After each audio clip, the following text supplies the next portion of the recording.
प्रत्येकाचं एक स्वप्न असतं, स्वतःकडे एक कार असावी, स्वतःचा एक बिझनेस असावा, राहण्यासाठी स्वतःसाठी एक चांगलं घर असावं.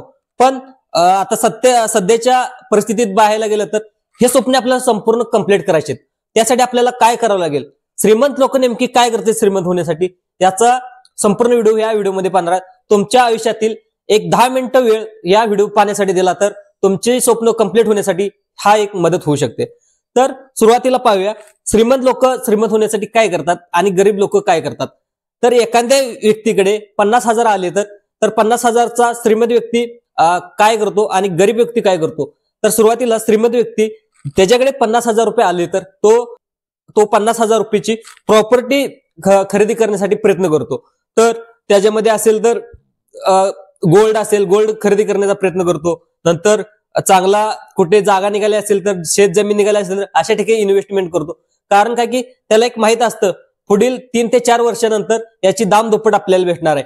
पण ज्यावेळेस एखाद्या गरीब सामान्य व्यक्तीवरती 50,000 रुपये येतात त्यावेळेस आपले ज्या गोष्टीची व्हॅल्यू वारंवार कमी होत असते. उदाहरणार्थ पाहायला गेलं तर आयफोन आपण फक्त नवीन एखादा आयफोन लॉन्च झाला लगेच आपण आयफोन खरेदी करण्यासाठी जातो. त्यावेळी श्रीमंत व्यक्ती काय करतो, त्यावेळी ज्या आयफोनचे शेअरची व्हॅल्यू किती आहे त्या 50,000च्या ह्याच्या किमतीत ते शेअर खरेदी करतो. तर ह्याच्यामध्ये श्रीमंत आणि गरिबामध्ये हाच फरक पाहिला. तर पैशाचं मॅनेजमेंट, तर पैशाचं मॅनेजमेंट खूप महत्वाचं. पैसा अनेक लोकांकडे येतो, अनेक लोकांकडून जातो. पण पैशाचं मॅनेजमेंट पाहायला गेलं तर गरीब लोकांकडे पैशाचं मॅनेजमेंट नसतं. जॉब मधून जवळजवळ महिन्याला 30,000 पगार असला तर 30,000 मधून जवळजवळ त्यांनी 7 ते 8 लाखाची कार खरेदी केलेली असते आणि त्या जवळजवळ त्याचा 20 ते 25,000 हप्ता चाललेला असतो. त्यामुळे पैशाचं मिसमॅनेजमेंट हा सर्वसामान्य व्यक्ती करत असतो. तर दुसरा जो ज्याचा बिझनेस मंथली त्याचा 30,000 इन्कम आहे बिझनेस मधून, तो मूळ महत्वाचा तो कार खरेदी करतच नाही. तर 30,000 मधून राहिलेले जवळजवळ वर्षाचे 3 ते 3.5 लाख रुपये त्याचे पैसे होतात.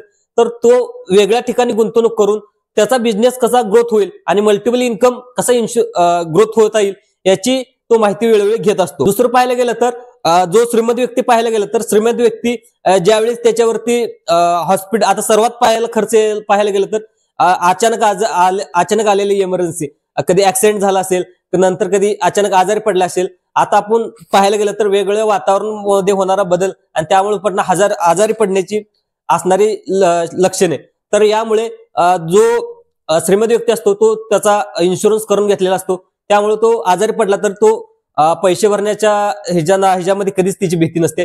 तर ज्यावेळेस सर्वसामान्य व्यक्ती हॉस्पिटलला आजारी पडला तर तो पैशाच्या जुळवाजुळव करण्यासाठी वेगवेगळ्या माणसाच्या पाठीमागे लागतो, मेडिकलचा खर्च भरण्यासाठी वेगवेगळ्या माणसाच्या पाठीमागे लागतो. त्यामुळे तो अक्षरशः कर्जबाजारी होतो. 2-3 लाख रुपये खर्च त्याच्या कुटुंबातील एका व्यक्तीला आला तर त्याचं लोन फेडण्यासाठी जवळजवळ आयुष्यातील 4 ते 5 वर्ष त्याचे खर्च होतात. त्यामुळे तो अजून पुढे श्रीमंत होण्यासाठी त्याला खूपच वेळ लागतो. तर दुसरं पाहायला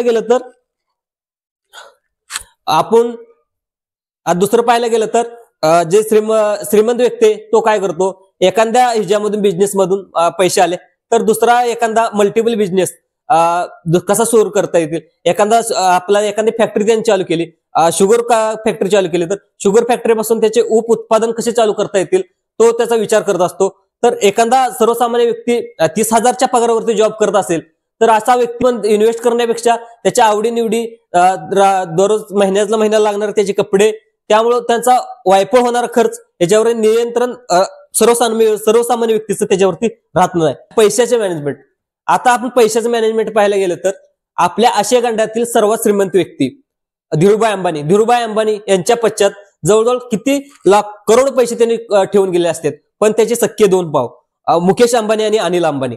तर अनिल अंबानी हे 2006-2009च्या या वेळेत ते टॉप 10 आशिया खंडातील श्रीमंत व्यक्ती होते. पण त्यांनी त्याच्या व्यवसायात बदल न करता वेगवेगळे निर्णय घेणे, नंतर त्यांचे इंडस्ट्रीमध्ये असलेले त्याचे संबंध, त्यामुळं बिझनेसवर लक्ष नसते. तर त्याची जी आर्कॉम, रिलायन्स यासारख्या कंपन्या त्याच्या दिवाळखोरीत निघाला. तर तेच जे मुकेश अंबानी त्याचे मोठे भाऊ त्यांनी बिझनेस वेगवेगळी मॅनेजमेंट करून मल्टिपल बिझनेस करण्यास त्यांनी सुरुवात केली. त्यांनी काही पाठीमागच्या दिवसामध्ये त्यांनी जिओ आणली आणि जिओचा इतका प्रसार झाला की त्याने इतका त्यातून फायदा भेटला की तो नंतर त्याच्या जिओ व्यतिरिक्त जे IPL असेल यासारख्या प्रत्येक गोष्टीवरती तो मल्टिपल इन्कम कमवण्यात पेट्रोल पंप असेल या ह्याच्यामध्ये वेळेवर जे मुकेश अंबानी हे अपडेट होत गेले, त्यामुळे त्यांना श्रीमंती एक भरारी मिळाली आणि त्याचा सक्का भाऊ हो अनिल अंबानी हे ते दिवाळखोरीत निघाले. तर मित्रांनो, महत्वाचं पैशाचं मॅनेजमेंट. आपल्याला पैसा कोण पण येतो, प्रत्येकाला एक आयुष्यामध्ये पैसा येतो, पण पैशाचं योग्य मॅनेजमेंट केलं तर त्याचा पैसा रिटर्न कसा येतील याचा विचार केला तर पैसा आपल्याकडून कधीच जात नसतो. जगातील सगळ्यात दुसरी गोष्ट सांगतो तुम्हाला, जगातील सगळ्यात श्रीमंत सिंगर तो जस्टिन बेबर हा, त्याला जे मुकेश अंबानी याच्या मुलाच्या लग्नामध्ये, आनंद अंबानी याच्या लग्नामध्ये त्याला जवळजवळ 70 करोड रुपये फक्त गाण्यासाठी त्याला देण्यात आलेले होते.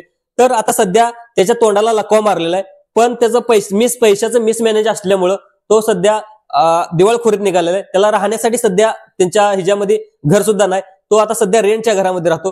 तर इतका मोठा सिंगर सुद्धा दिवाळखोरीत निघू शकतो. त्यामुळे पैसा येतो आणि पैसा जातो. पैशाचं योग्य मॅनेजमेंट केलं तर तो पैसा हा आपल्याला कधीही सांभाळू शकतो. अनेक स्कीमा येतात की तुम्हाला कमी वेळेत जो सर्वसामान्य व्यक्तीला भूलतापा देऊन कमी वेळेत डबल पैसा करून देणे, नंतर बिटकॉइन यासारख्या म्युच्युअल फंड यासारख्या ह्याच्यामध्ये स्कीम मध्ये सर्वसामान्य व्यक्ती त्याला भूलथापानं बळी पडतो आणि त्यामुळे त्याचे काही लोकांना तिथं लॉस पत्करावा लागतो. अशा महाराष्ट्रामध्ये अनेक कंपनी आहेत की याच्यामध्ये कंपनीने त्याचे पैसे बुडवलेले असतात. त्यामुळं श्रीमंत व्यक्ती अशासारख्या भूलथापांच्या व्यक्तींना कधीच बळी पडत नाहीत. तर ते सर्व रिसर्च करून सर्व कंपनीची माहिती घेऊन तिथेच ते पैसे इन्व्हेस्ट करतात आणि त्यांचे योग्य पैसे त्यांची ग्रोथ होत असते. नंतर म्युच्युअल फंड, SIP यासारख्या गोष्टीमध्ये, नंतर कंपनीचे शेअर्स यासारख्या गोष्टीमध्ये श्रीमंत व्यक्ती पैसे इन्व्हेस्ट करत असतात आणि त्यांची पैशाची व्हॅल्यू योग्य वेळी त्यांना रिटर्न मधून मिळत असतात. मित्रांनो, हा व्हिडिओ आवडला असतील तर जास्तीत लाईक करा, सबस्क्राईब करा आणि दुसऱ्या लोकांना सुद्धा शेअर करा.